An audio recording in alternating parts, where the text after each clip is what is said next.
ओम नमः शिवाय। जय माता पार्वती। सभी भक्तजनों को पवित्र मास श्रावण की बहुत बहुत शुभकामनाएं। मित्रों, इस पवित्र मास में सभी भक्तजन भगवान की पूजा अर्चना में लगे रहते हैं। खासकर शिव भक्तों का तो कहना ही क्या, वो तो पूर्ण रूप से अपने आप को शिव को समर्पित कर देते हैं। आइए आज हम इस वीडियो में जानेंगे 12 ज्योतिर्लिंगों के बारे में। यह क्यों प्रसिद्ध हैं, कहाँ स्थित हैं और इनके पीछे क्या कथा है। कहा गया है, सौराष्ट्रे सोमनाथम च श्री शैले मल्लिकार्जुनम उज्जैन्यां महाकालम ओमकारम ममलेश्वरम परल्यां वैद्यनाथम च डाकिन्यां भीमाशंकरम सेतुबंधे तु रामेशम नागेशम दारुकावने वाराणस्या तु विश्वेश्वरं त्र्यंबकं गौतमी तटे हिमालये तु केदारम भुस्मेशं च शिवालये एतानि ज्योतिर्लिंगानि सायं प्रातः पठेन्नरः सप्त जन्म कृतं पापम स्मरणेन विनश्यति।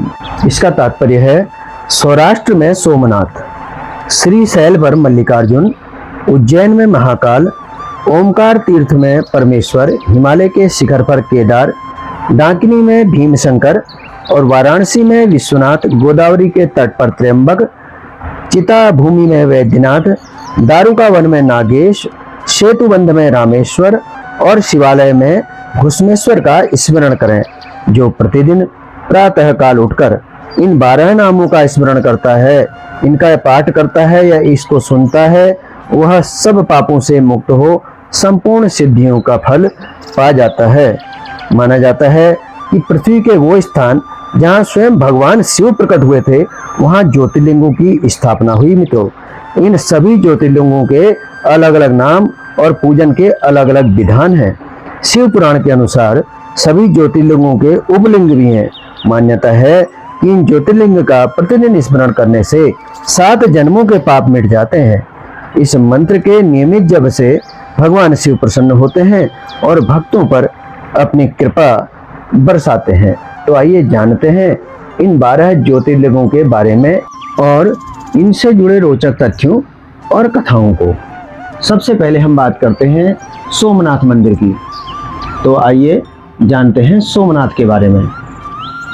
शिव भक्तजनों, हिंदुओं के लिए एक अति श्रद्धेय धार्मिक स्थल सोमनाथ मंदिर जो है, वह भारत के 12 ज्योतिर्लिंगों में से एक है। भक्तजनों, सोमनाथ मंदिर पर पूजा करने के लिए दूर दूर से लोग आते हैं। सोमनाथ का अर्थ है चंद्रमा देव का संरक्षक।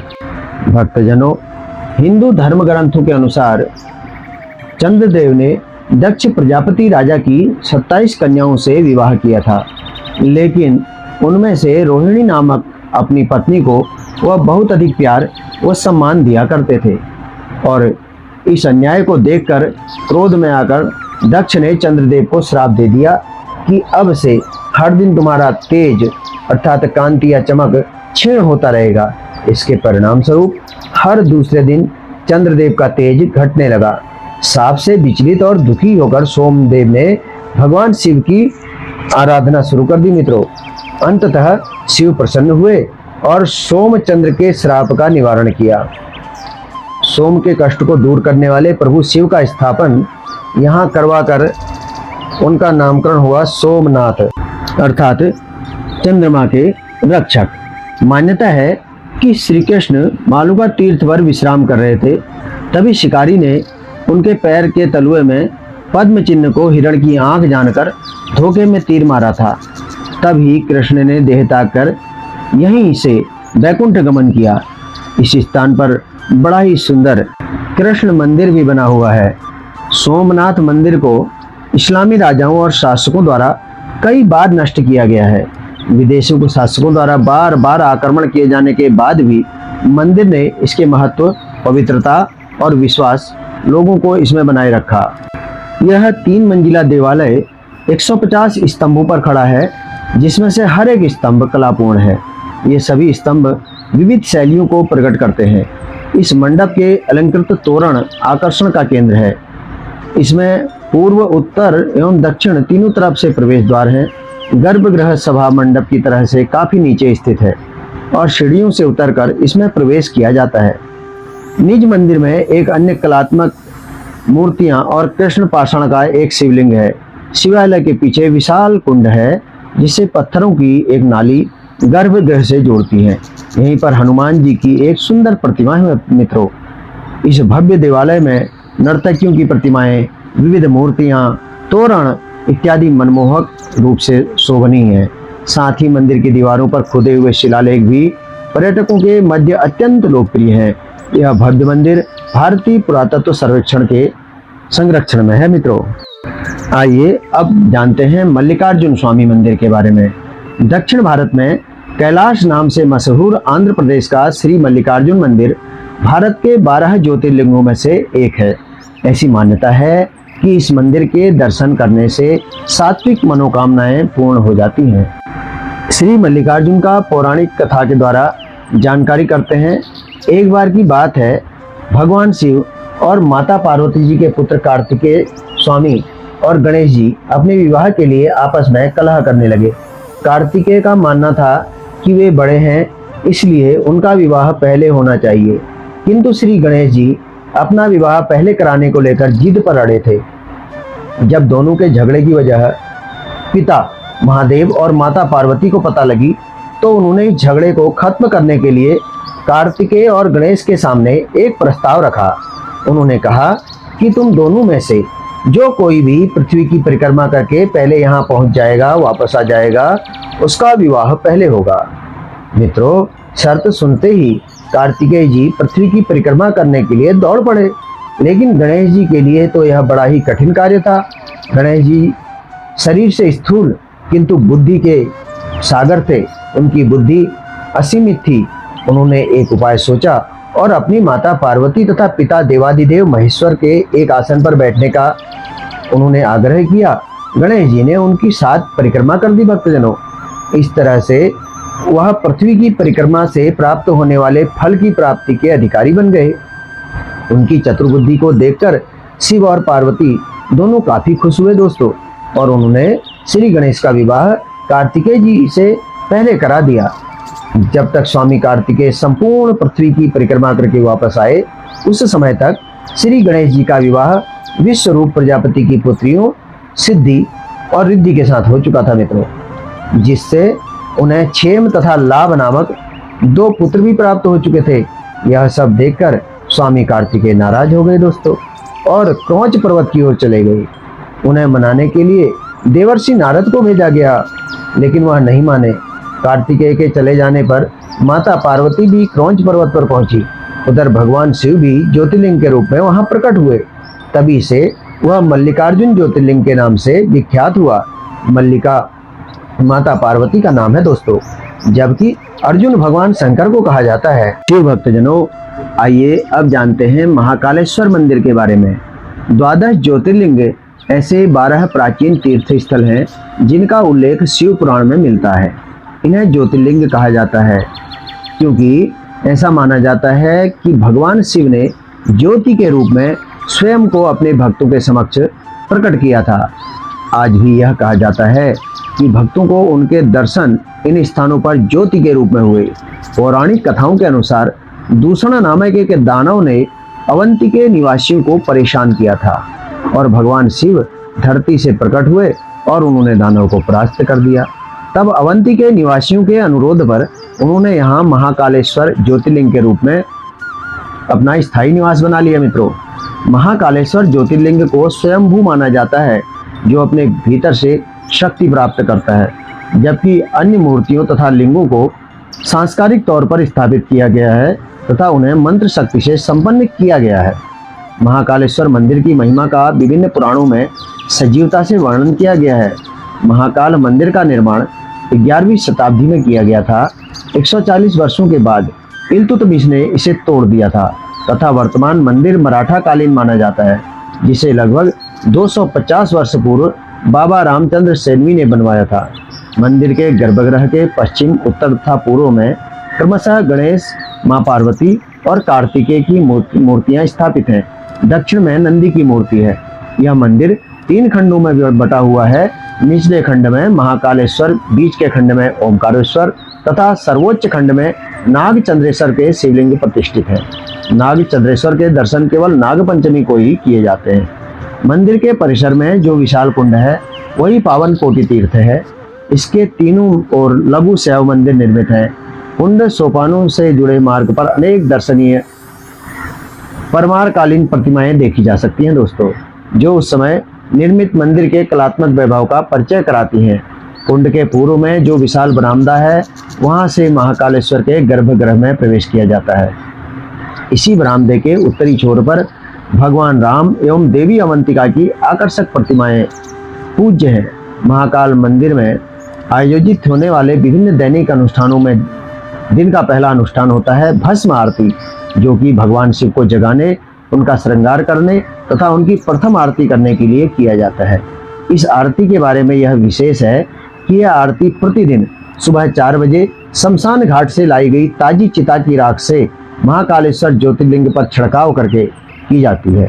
सर्वप्रथम सुबह 4 बजे भगवान का जलाभिषेक किया जाता है।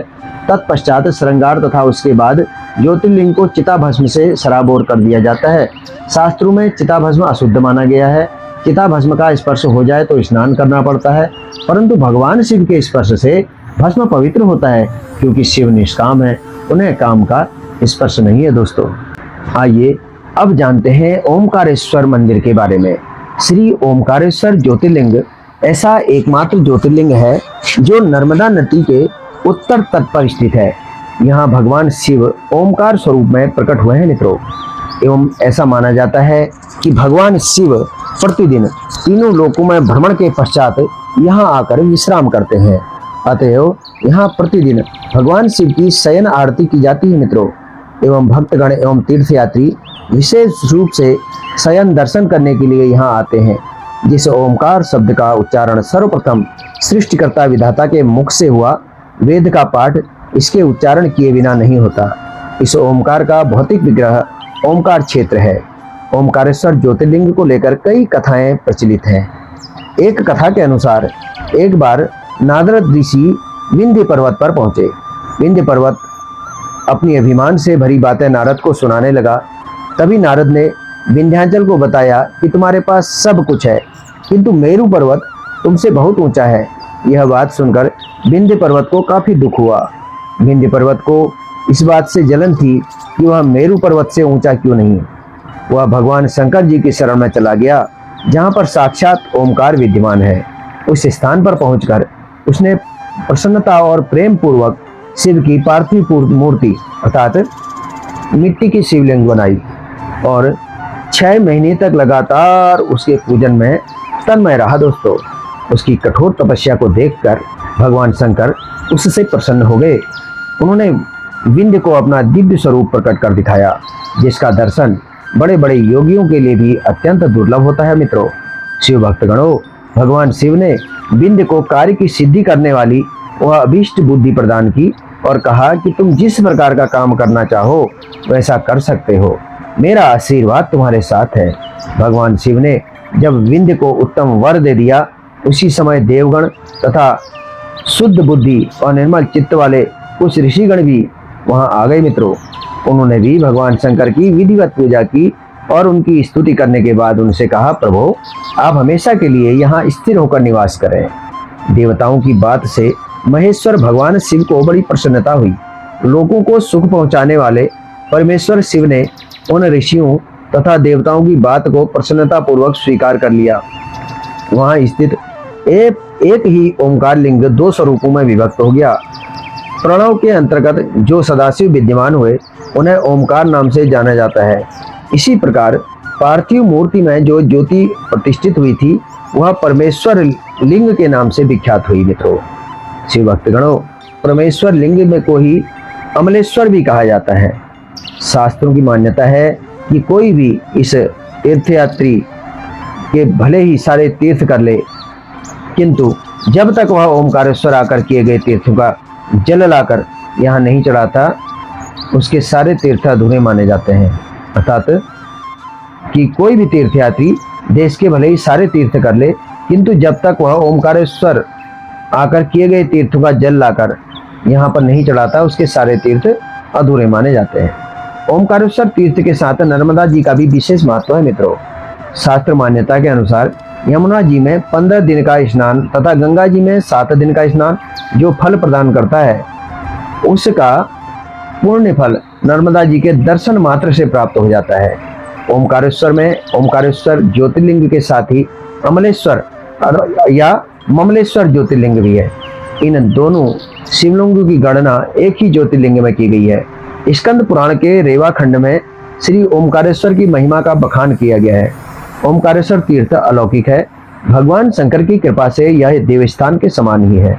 जो मनुष्य इस तीर्थ में पहुंचकर अन्नदान, तप, पूजा आदि करता है अथवा अपना प्राणोत्सर्ग यानी मृत्यु को प्राप्त होता है, उसे भगवान शिव के शिवलोक में स्थान प्राप्त होता है मित्रों।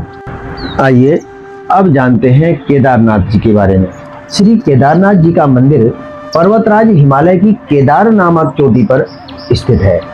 इस चोटी की पूर्व दिशा में कल कल करती हुई उछलती अलकनंदा नदी के परम पावन तट पर भगवान बद्री विशाल का पवित्र देवालय स्थित है मित्रों, तथा पश्चिम में पुण्य सलीला मंदाकिनी नदी के किनारे भगवान श्री केदारनाथ विराजमान है।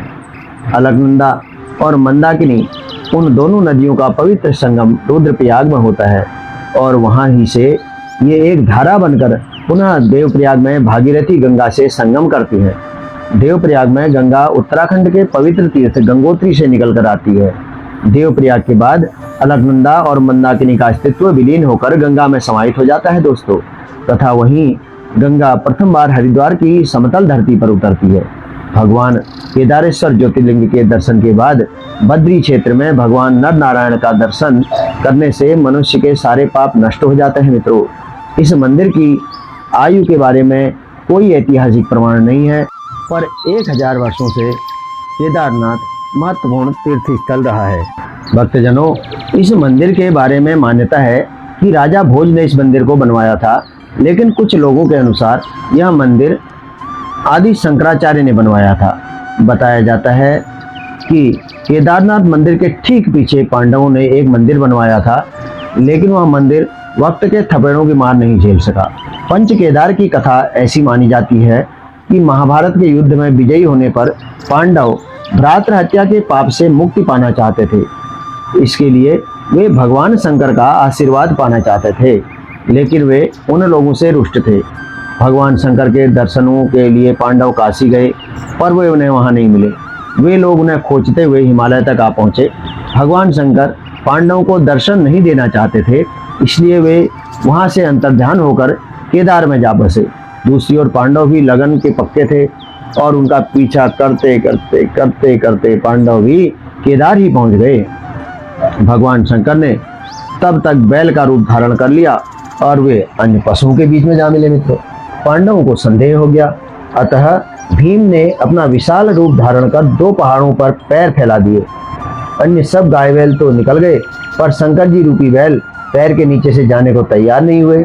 भीम बलपूर्वक इस बैल पर झपटे, लेकिन हुआ क्या कि जो बैल था वह धीरे धीरे जमीन में अंतर्ध्यान होने लगा मित्रों। तब भीम ने बैल की त्रिकोणात्मक पीठ का भाग पकड़ लिया। भगवान शंकर पांडवों की भक्ति दृढ़ संकल्प देखकर प्रसन्न हो गए। उन्होंने तत्काल दर्शन देकर पांडवों को पाप मुक्त कर दिया। उसी समय से भगवान शंकर बैल की पीठ की आकृति पिंड के रूप में श्री केदारनाथ में पूजे जाते हैं दोस्तों। ऐसा माना जाता है कि जब भगवान शंकर बैल के रूप में अंतर्ध्यान हुए तो उनके धड़ के ऊपर का भाग काठमांडू में प्रकट हुआ। अब वहां पशुपतिनाथ का प्रसिद्ध मंदिर है। शिव की भुजाएं तुंगनाथ में, मुख रुद्रनाथ में, नाभि मदमदेश्वर में और जटा कल्पेश्वर में प्रकट हुए। इसलिए इन 4 स्थानों सहित श्री केदारनाथ को पंच केदार कहा जाता है। यहाँ शिव जी के भव्य मंदिर बने हुए हैं। एक अन्य कथा के अनुसार हिमालय के केदार श्रृंग पर भगवान विष्णु के अवतार महातपस्वी नर और नारायण ऋषि तपस्या करते थे दोस्तों। उनकी आराधना से प्रसन्न होकर भगवान शंकर प्रकट हुए और उनके प्रार्थना अनुसार ज्योतिर्लिंग के रूप में सदा वास करने का वर प्रदान किया। यह स्थल केदारनाथ पर्वतराज हिमालय के केदार नामक श्रृंग पर अवस्थित है। आइए अब जानते हैं भीमा शंकर जी के बारे में। भीमाशंकर एक प्राचीन मंदिर है जो शिव जी के भारत में मौजूद 12 ज्योतिर्लिंगों में से एक है। शहरी जीवन के कोलाहल से दूर सफेद बादलों के मध्य में स्थित भीमाशंकर किसी स्वर्ग से कम नहीं है भक्तों। पहाड़ियों के ऊंची श्रेणियों के आसपास के घने जंगलों में वनस्पतियों और जीवों की दुर्लभ प्रजातियां पाई जाती हैं। सह्याद्री पर्वतमाला के चरम अंत में स्थित ये स्थान नदियों और पहाड़ी क्षेत्रों में एक अनूठा दृश्य प्रदान करता है। भीमाशंकर भीमा नदी का स्रोत है जो दक्षिण पूर्व में बहती है और कृष्णा नदी में जाकर विलीन हो जाती है। ऐसा माना जाता है कि भीमाशंकर भगवान की सबसे उत्तम कृतियों में से एक है। यह स्थान ऐसा प्रतीत होता है मानो स्वयं भगवान शिव सह्याद्री की सीमाओं पर निगरानी रखे हुए हैं। भीमशंकर यात्रा करने के लिए एक उचित स्थान है मित्रों। यहाँ की ठंडी हवाएं और पक्षियों की चहचहाहट आपको बहुत ही पसंद आएगी। शिव महापुराण के अनुसार एक बार ब्रह्मा जो सृष्टि के हिंदू देवता और विष्णु मुक्ति के हिंदू देवता के मध्य सृष्टि के वर्चस्व को लेकर एक विवाद हो गया। उनकी परीक्षा लेने के लिए शिव जी ने एक विशाल अंतहीन प्रकाश स्तंभ ज्योतिर्लिंग को सृष्टि के तीनों लोकों से पार कर दिया। ब्रह्मा और विष्णु दोनों अपने अपने मार्ग चुनकर इस प्रकाश स्तंभ के अंत को खोजने के लिए ऊपर और नीचे की ओर चल दिए। ब्रह्मा ने झूठ कहा कि उन्हें प्रकाश का अंत मिल गया, जबकि विष्णु जी ने अपनी हार स्वीकार कर ली। उसके पश्चात शिव जी एक दूसरे प्रकाश स्तंभ के रूप में प्रकट हुए और ब्रह्मा को श्राप दिया कि तुम्हें किसी भी समारोह में स्थान नहीं मिलेगा, जबकि विष्णु अनंत काल तक पूजे जाएंगे। ज्योतिर्लिंग एक महान वास्तविकता है जिसमें से शिव जी आंशिक रूप से प्रकट होते हैं। तब से ये माना जाता है कि ज्योतिर्लिंग मंदिर वे स्थान है जहाँ से शिव जी प्रकाश के एक तेजस्वी स्तंभ के रूप में प्रकट हुए थे। मित्रों, आइए सुनते हैं भीमाशंकर मंदिर के बारे में एक और बहुत ही रोचक कथा। मित्रों, अनंत काल पहले दाकिनी के घने जंगलों में सह्याद्री की ऊंची पहाड़ श्रेणियों में से एक दुष्ट दानव भीमा अपनी मां कारकाती के साथ रहता था। भीमा की उपस्थिति में करुणा और दया भी कांपने लगती थी। वह बड़ा ही क्रूर और बड़ा ही दुष्ट राक्षस था। साधु और मनुष्य सभी उससे समान रूप से डरते थे, परंतु वह अपने अस्तित्व के कुछ सवालों का जवाब चाहता था जो लगातार परेशान किया करते थे। जब भीमा के जिज्ञासा और पीड़ा का बांध टूट गया तो उसने अपनी माँ से उसके जीवन के रहस्य के बारे में पूछा। उसने अपनी माँ से आग्रह किया कि वे उसे बताएं कि उसके पिता कौन थे और उन्होंने हम दोनों को जंगल में क्यों छोड़ रखा है। बहुत हिचकिचाने और हल्के डर से कारकाती जो उसकी माँ थी, उन्होंने बताया कि वो ताकतवर कुंभकर्ण का पुत्र है जो लंकाधीश्वर श्रीलंका के सबसे शक्तिशाली राजा रावण के छोटे भाई हैं। भगवान विष्णु ने भगवान राम का अवतार लेकर कुंभकर्ण को नष्ट कर दिया। कारकाती ने भीमा से कहा कि उसके पति और तुम्हारे पिता की हत्या एक महान युद्ध में राम ने की थी। माँ की इतनी बात सुनकर भीमा क्रोधित हो गया और उसने भगवान विष्णु से बदला लेने की कसम खाई। अपने लक्ष्य को हासिल करने के लिए उसने ब्रह्मा जी को प्रसन्न करने के लिए घोर तपस्या की। मित्रों, ब्रह्मा जी ने उसकी तपस्या से खुश होकर उसे अपार शक्ति प्रदान की। ये ब्रह्मा जी द्वारा की गई सबसे बड़ी गलती थी। उस दुष्ट ने तीनों लोगों को तबाह करना प्रारंभ कर दिया। उसने भगवान शिव के परम भक्त काम रूपेश्वर को हराया और उसे काल कोठरी में डाल दिया। इस दुष्ट ने ऋषियों और साधुओं को तड़पाना प्रारंभ कर दिया।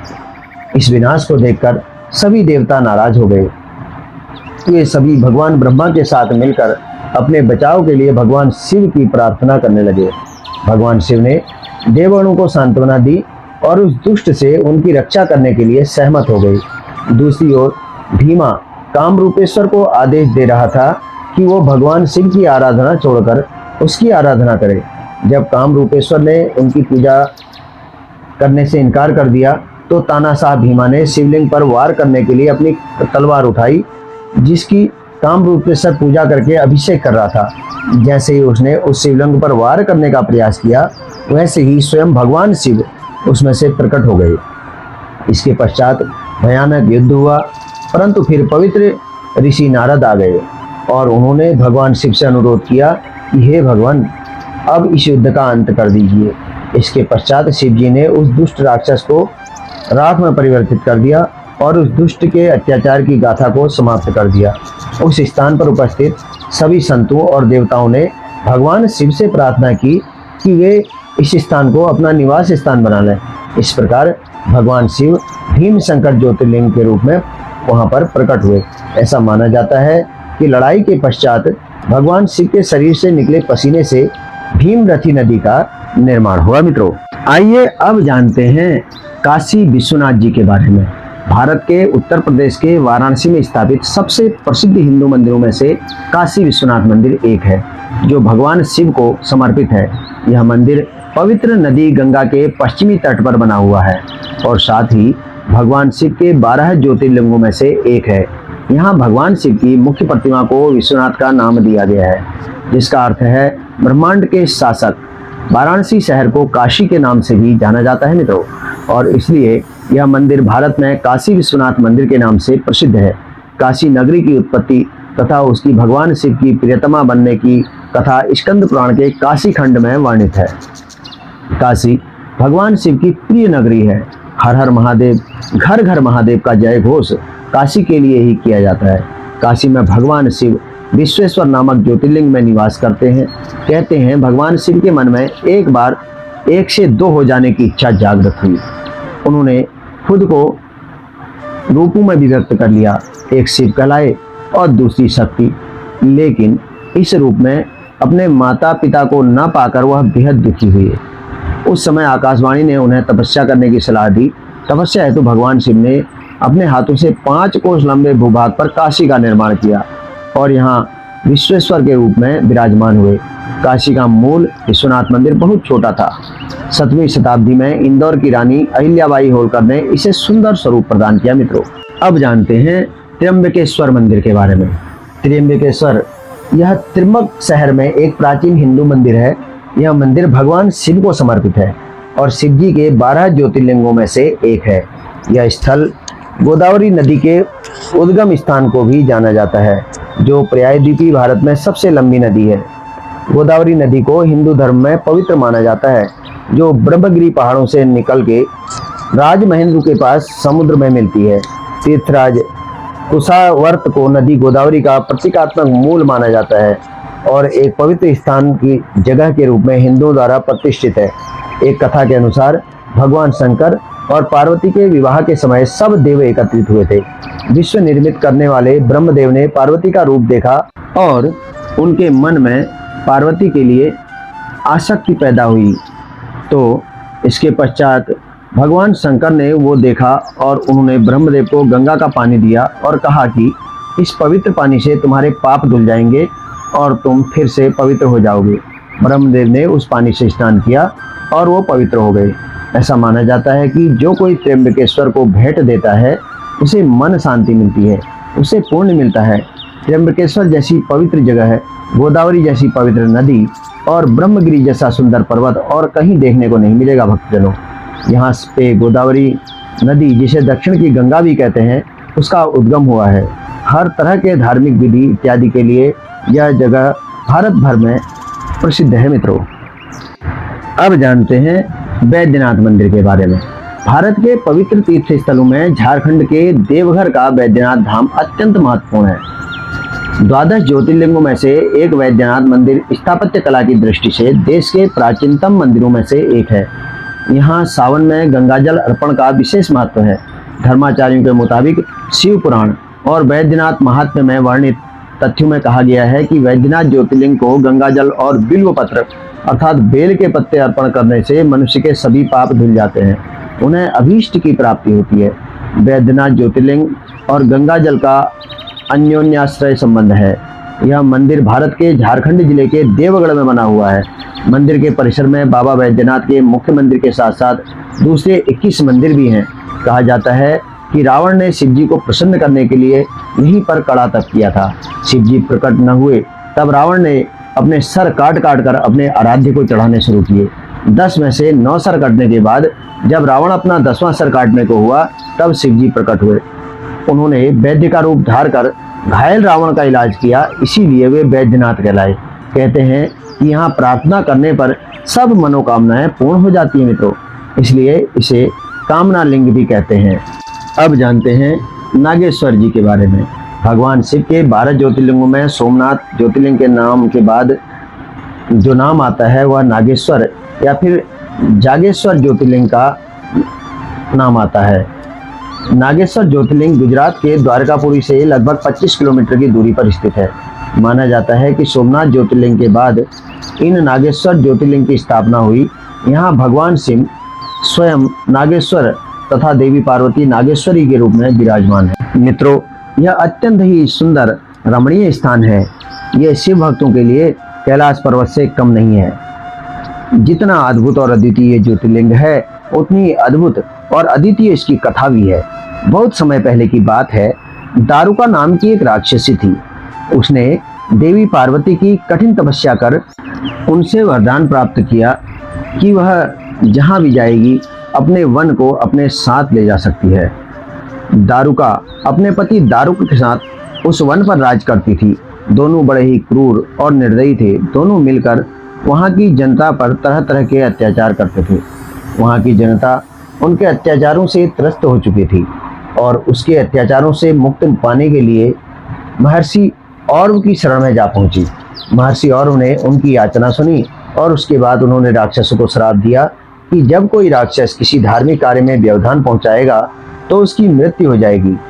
जब दारुक और उसकी पत्नी को यह बात पता चली तो उन्होंने वन के साथ समुद्र के बीच जाने का निर्णय कर लिया।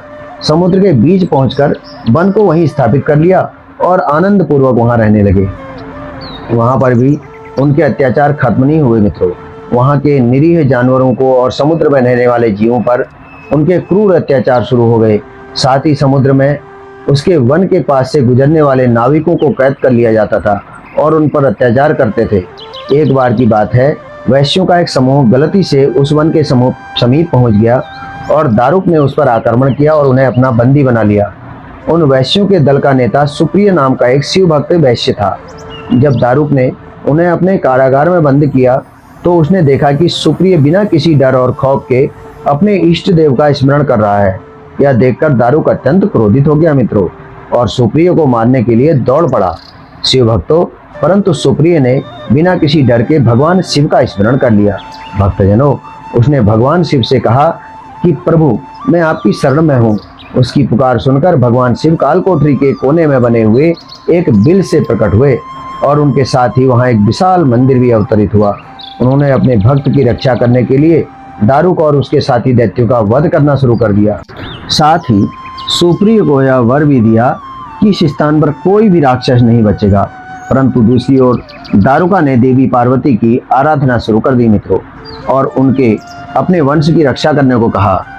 फिर देवी पार्वती ने भगवान शिव से दारुका के वंश की रक्षा करने अर्थात उनको जीवन दान देने की विनती की। तब शिव जी ने कहा कि इस युग के अंतिम चरण से यहाँ किसी भी राक्षस का वास नहीं होगा और ज्योतिर्लिंग के रूप में भगवान शिव और देवी पार्वती वहीं स्थापित हो गए और उस दिन से उन्हें नागेश्वर तथा नागेश्वरी के नाम से जाना जाने लगा मित्रों। आइए अब जानते हैं रामनाथ स्वामी यानी रामेश्वरम के बारे में। श्री रामनाथ स्वामी रामेश्वरम का सबसे प्रमुख पर्यटन स्थल है मित्रों। यह कोई साधारण मंदिर नहीं है, यह धर्म और आस्था की मिसाल है। पूरे शहर में इसका सबसे ज़्यादा धार्मिक महत्व है। यह मंदिर भगवान शिव के 12 ज्योतिर्लिंगों में से एक है। इसे सभी मंदिरों में भगवान शिव की आराधना की जाती है। इस मंदिर में भगवान शिव की मूर्ति पूजा नहीं होती। इस मंदिर का इतिहास बहुत पुराना है। माना जाता है कि इस मंदिर की स्थापना पांडवों ने की थी, जिसे लगभग 12वीं सदी में स्थापित किया गया था। इस मंदिर की स्थापत्य कला काफ़ी प्राचीन है, जो इसे संगमरमर से बनाया गया है। हर साल लाखों की संख्या में यहाँ पर श्रद्धालु आते हैं मित्रों। आइए अब जानते हैं घृष्णेश्वर मंदिर के बारे में। मंदिर को घुष्मेश्वर, कृष्णेश्वर या घृष्णेश्वर आदि नामों से जाना जाता है दोस्तों। घृष्णेश्वर मंदिर में स्थित ज्योतिर्लिंग भगवान शिव के 12 ज्योतिर्लिंग में से एक है तथा घृष्णेश्वर को 12वां व अंतिम ज्योतिर्लिंग माना जाता है।